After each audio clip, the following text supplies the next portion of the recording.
Pions and friends, I'm here in Huntington Beach. I'm actually on a bike slash run trail. This used to be one of my favorite trails when I was training for events, both marathons and half marathons, because it's relatively flat. And throughout this trail, I don't know how miles it is. I believe it might be something like 8 miles or something. I'll check on that. I've forgotten. But there are a lot of water stations along the way, so I didn't have to carry my water pack when I'm training for those long distances. Anyway, this reminds me of something that I just learned recently. Lydia De Vega, the fastest woman in Asia during the 80s, just recently died. And I wanted to pay my respects to her because, apart from the fact that she brought a lot of glory to the Philippines in her day, I also view myself as a runner, so I understand the struggles that runners usually have to go through. And apparently she died of cancer at the age of 57, and of course that's a tremendous loss because 57 is comparatively young, especially for an athlete of that level.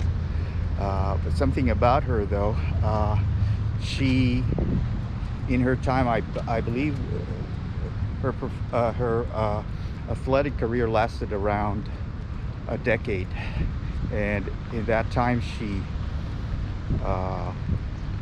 won 15 medals, not just medals but gold medals, and 9 of which she won at the Southeast Asian Games, the SEA Games. And what a tremendous achievement for somebody, because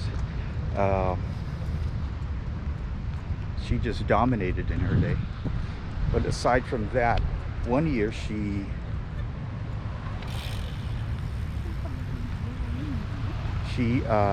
took a spot of one of the long jumpers on her team, and she actually won gold.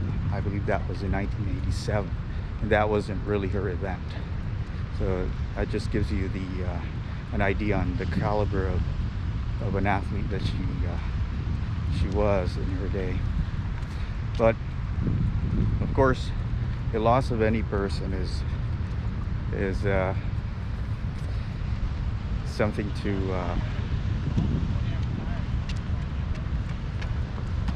it's an awful thing, let's put it that way. But she spent her life inspiring many people. There are a lot of girls who probably saw her and found a way to enter the field of track.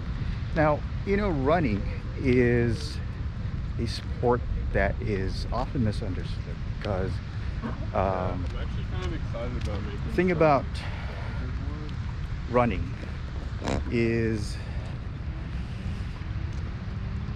except for water sports, there's hardly any sports that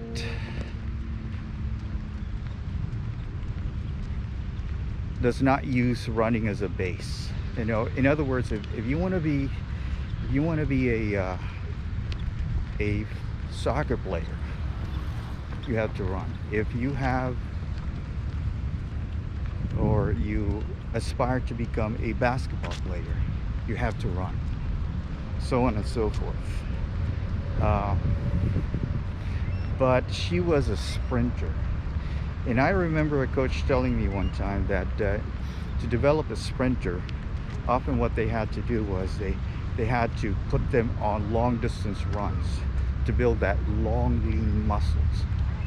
Then over time they cut the mileage back, but get them to do fast switch muscle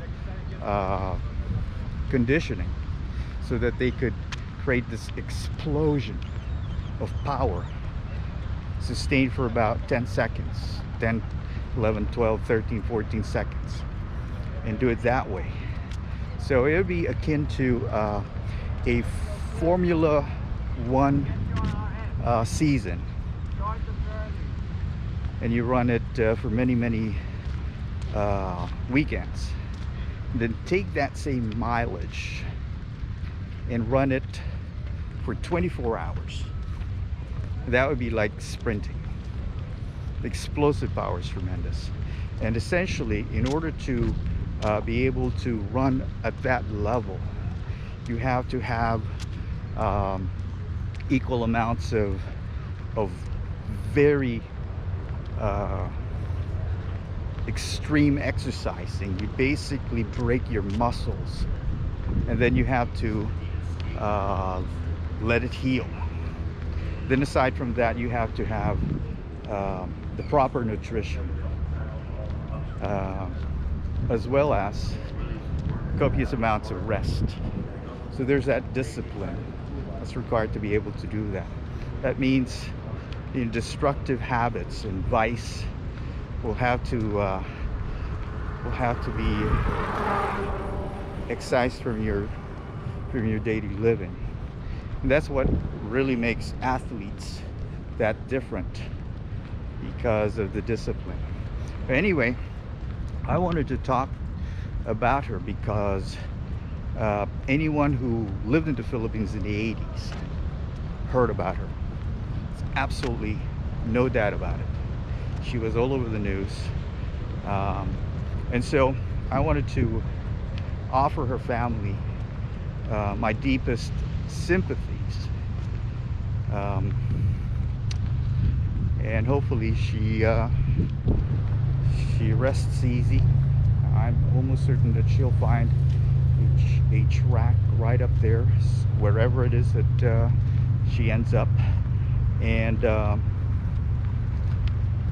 enjoy her life into afterlife.